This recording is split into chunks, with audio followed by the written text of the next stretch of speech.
Welcome to Stab the Dragon. Today we're going to do a little study of 2 Chronicles 7.14. And this will be the first in a short series of 4, maybe 5 sermons, if you want to call them sermons. But what I'm doing is an American history study that I call Americanology. And it's a direct play off of the words theology and America, reflecting two of the main passions in my life, history and theology. So I'm kind of presenting this as a Christian who's trying to see our country, our current problems in history through the lens of Scripture. So this is not really a history of the church in America, although it's going to include lots of church history.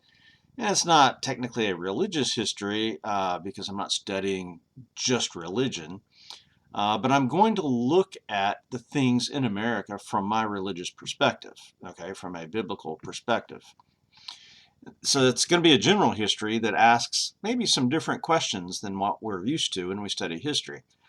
How do American history and our current problems stand up under Scripture? What does God possibly think about America? Has God blessed America or judged America? Are we on the right path or the wrong? Now, while every nation on earth is sinful, is it possible to find out if some nations are objectively better than others at reflecting the will of God? Is America exceptional? Now, these questions and other more basic normal questions, like what does it mean that Columbus discovered America in 1492? These are some of the questions I'm seeking to answer in my personal study. So it's fitting then, with these kinds of goals, to begin the study of American history with a sermon. John Winthrop, one of the key Puritan founders of Massachusetts Bay Colony, and rightfully considered one of the founders of America, preached a sermon on board the Arbella in 1630, and he used the phrase, we're going to be like a city on a hill. That's a quote, a reference from the Sermon on the Mount, Matthew chapter 5, verse 14. Thus beginning the founding of their colony with a sermon and providing an archetype for the nation that would descend from the Puritans. During the lead up to the American Revolution, many preachers in the colonies preached on liberty and against the oppressive British. Other preachers preached in favor of the crown and staying loyal to England. During the antebellum years leading up to the Civil War, many pastors preached against the evils of slavery, and many others preached on the goodness of slavery, if you can imagine that. During the 19-teens and 20s, the modernist fundamentalist divide was occurring in the American church, and pulpits from both sides warned of the dangers of the other side. During World War II, there were abundant sermons preached supporting the cause of the Allies. During the Civil Rights era of the 1950s and 60s, many sermons were preached for and against the Civil Rights Movement. And during the same time, many conservative churches had sermons against the godless communists because it was the Cold War. And so we had the threat of the mushroom clouds of nuclear war weighing on our minds. So in short, American pastors and revivalists have always preached on the great issues of their day. However, this tradition of preaching on issues is now being very controversial, and it's not controversial over, one side chooses one part of the issue and the other takes the other position. No, it's the nature of, should we even be preaching on issues? That's the controversy.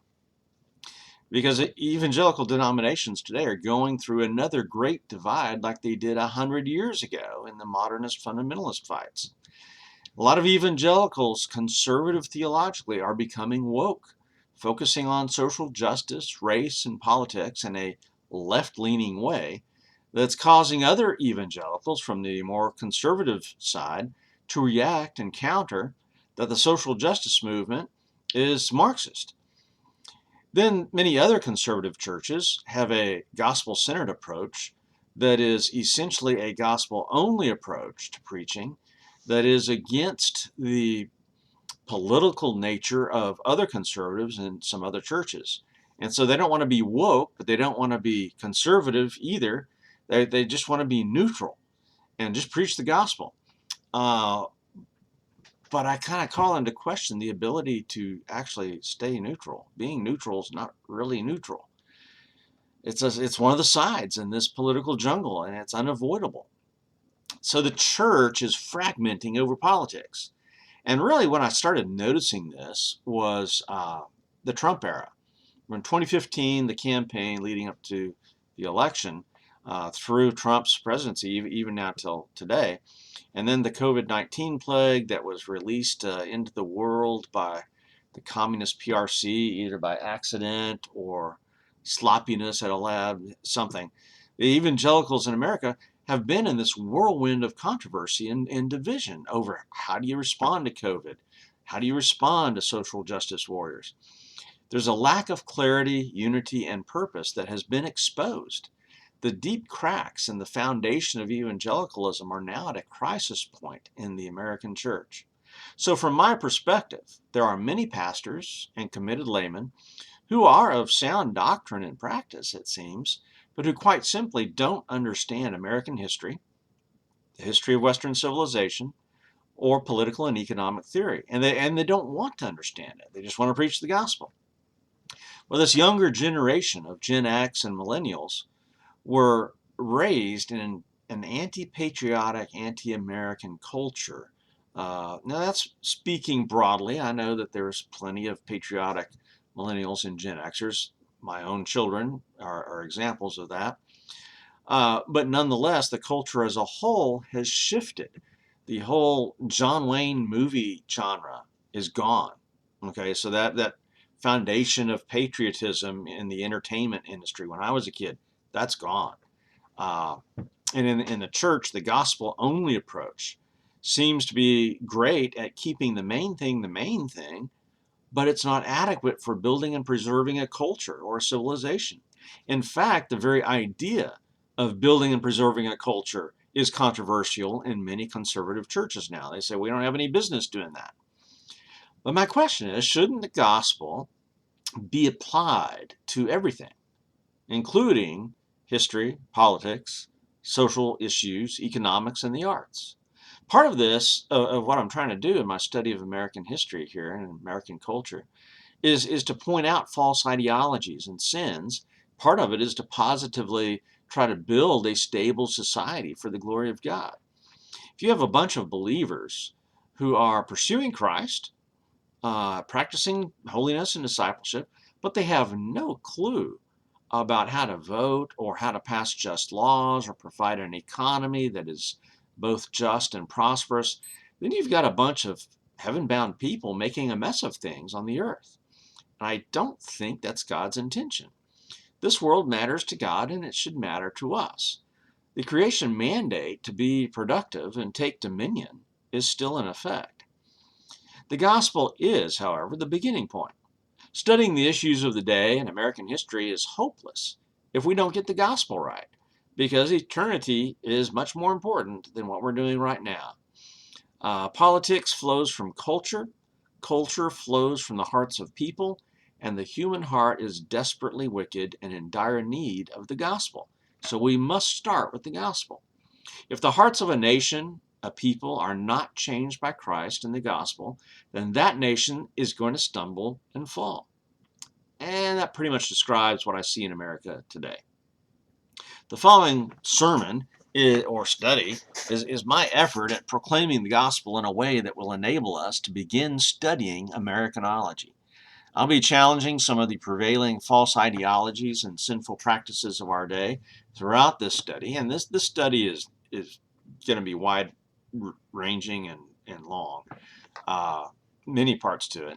While studying our history and the current issues is going to be the main thrust of this study, there's going to be lots of sermons. We have to begin with the gospel and continue with the gospel.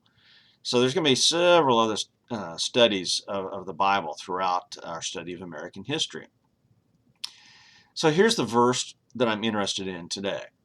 And actually this will be about a 4-part sermon, I think, at least.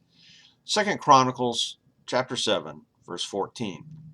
If my people, who are called by my name, humble themselves and pray, and seek my face and turn from their wicked ways, then I will hear from heaven and will forgive their sin and heal their land.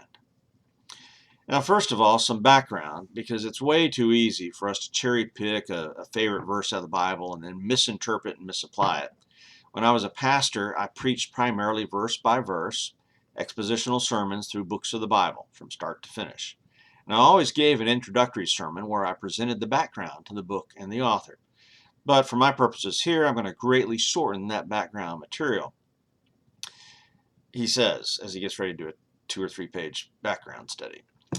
The book of Chronicles is a theological history of Israel, focusing on the Davidic covenant given to the people who had been set free from captivity, sent back to the promised land to rebuild, but were faced with great disappointment at how hard life was and at the long wait for the restoration of the Davidic kingdom. The importance of this book, Chronicles, for Christians in the West today, the 21st century, is that we also are facing a long, difficult situation where we're awaiting the fulfillment of the covenant, the return of our King, and the reality of living in the ruins of Christendom and the ongoing oppression by those who hate Christ is becoming increasingly real. The glory days of David and Solomon are long gone for those who wrote and received Chronicles. And sadly, I think the glory days of America and Christendom in the West seem to be long gone for those following Christ today. So here in the book of Chronicles, we shall find hope and strength to follow Christ and proclaim the gospel in disappointing, difficult days while we await the return of the King. When we think of a history book, we like to think of a scholar who sets out with an open mind and gathers evidence and writes an objective history that's verifiably true and fun to read. I've got a degree in history, and then in seminary I took a lot of extra church history classes, and as you can see by looking behind me, I've got a lot of history books that I love. I simply love studying history, and that's why I'm doing this long study. Some books and some authors are exceptionally honest and objective for sure. Others are more slanted.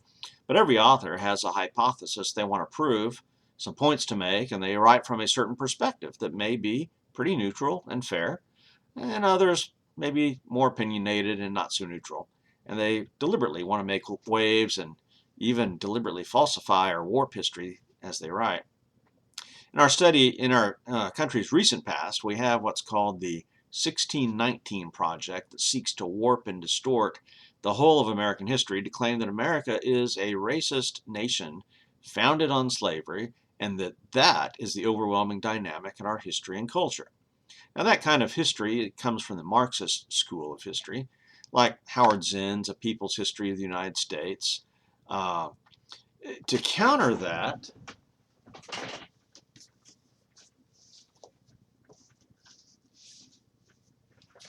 here's a book I strongly recommend, A Patriot's History of the United States by Larry Schweikart and Michael Allen. This is a fantastic American history book right there. Or Paul Johnson's book, A History of the American People. There you go. Those are some excellent recent, when I say recent, the last 25 years, recent history books.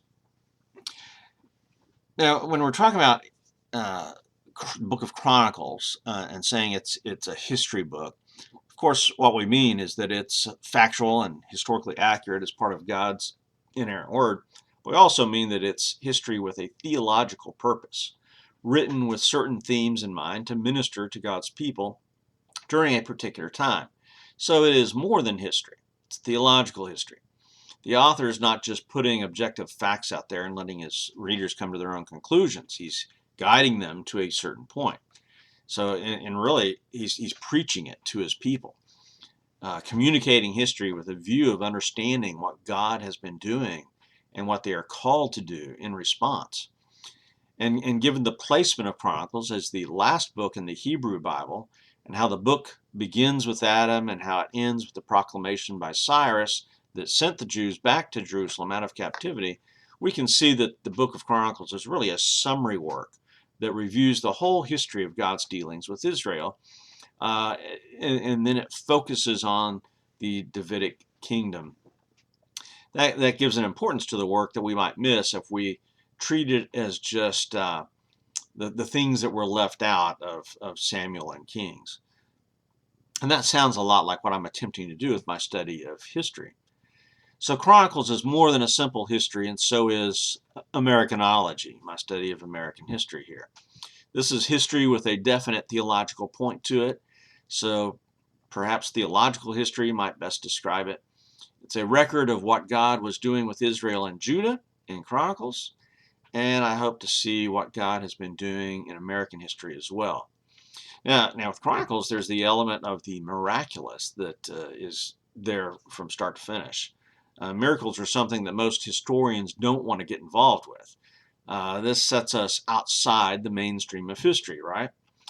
However, if you ask historians, where did the writing of history begin, they'll usually point you back to Herodotus and the histories. And that includes not just a few miraculous or fantastical stories.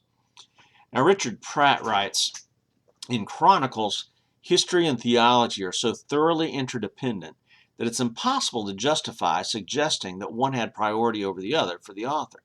Modern readers are often inclined to highlight the historical dimensions of the book because it's largely written in narrative. Even so, from the chronicler's point of view, history was thoroughly theological, and his expression of theology was thoroughly historical.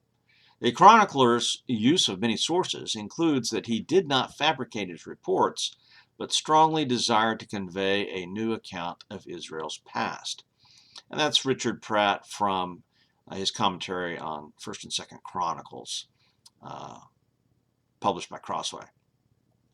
For the modern reader, we can trust the historical accurate of this ancient history, Chronicles, while simultaneously looking for the theological message the author was conveying to his people in his day, and looking for how the gospel message from Chronicles is being proclaimed to us today. So as historical truth, the people the chronicler writes about were real people making real decisions, and we can legitimately seek examples of righteousness or unrighteous behavior.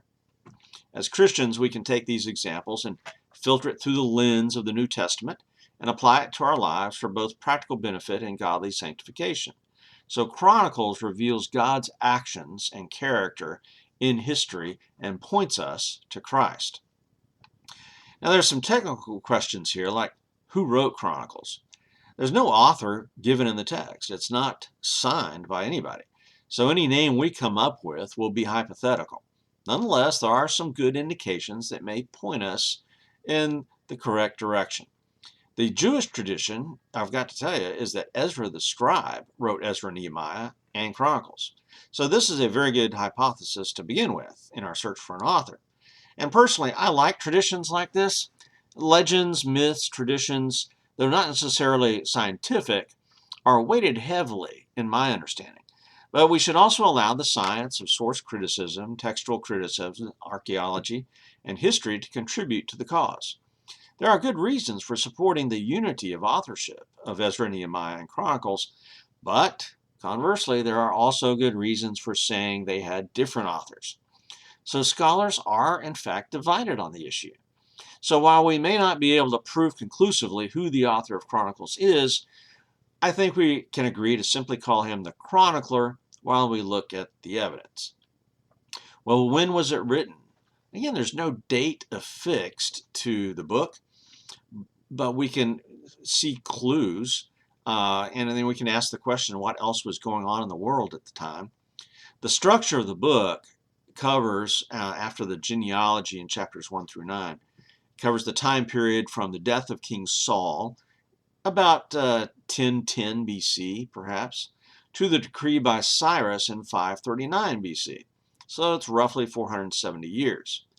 In 1 Chronicles 29:7, the Derek coin is mentioned in the record of the offerings for the temple. Now that's key, because the Derek coin was a Persian coin first minted in 515 BC and was named for the Persian king Darius, famous, of course, for invading Greece and losing the Battle of Marathon to the Greek general Miltiades in 490 BC. Additionally, there are aspects to the list of names in 1 Chronicles 1 through 9 that show the date to be well after 500 BC. So the earliest plausible date really is kind of around 450 BC, but many scholars place it much later, up to 350 BC. So broadly then, I'm going to say it was written after the decree by Cyrus, before the conquest of Alexander the Great. So, between 539 BC and 330 BC. Rome had already become a republic by that time, ruled by the Senate in 509 BC. And then the Peloponnesian War between Athens and Sparta in Greece took place between 431 and 404 BC, which is the time that we're looking at.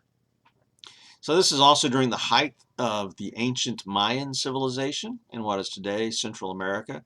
So that just kind of shows you what's going on while the Chronicles is being proclaimed to their people. Now, I'm going to go ahead and stop right now in this part of the introduction, and we will continue from this point in our next video. So this is StabtheDragon signing out, but keep in mind 2 Chronicles 7.14, and we'll return to that passage next time. Thank you so much.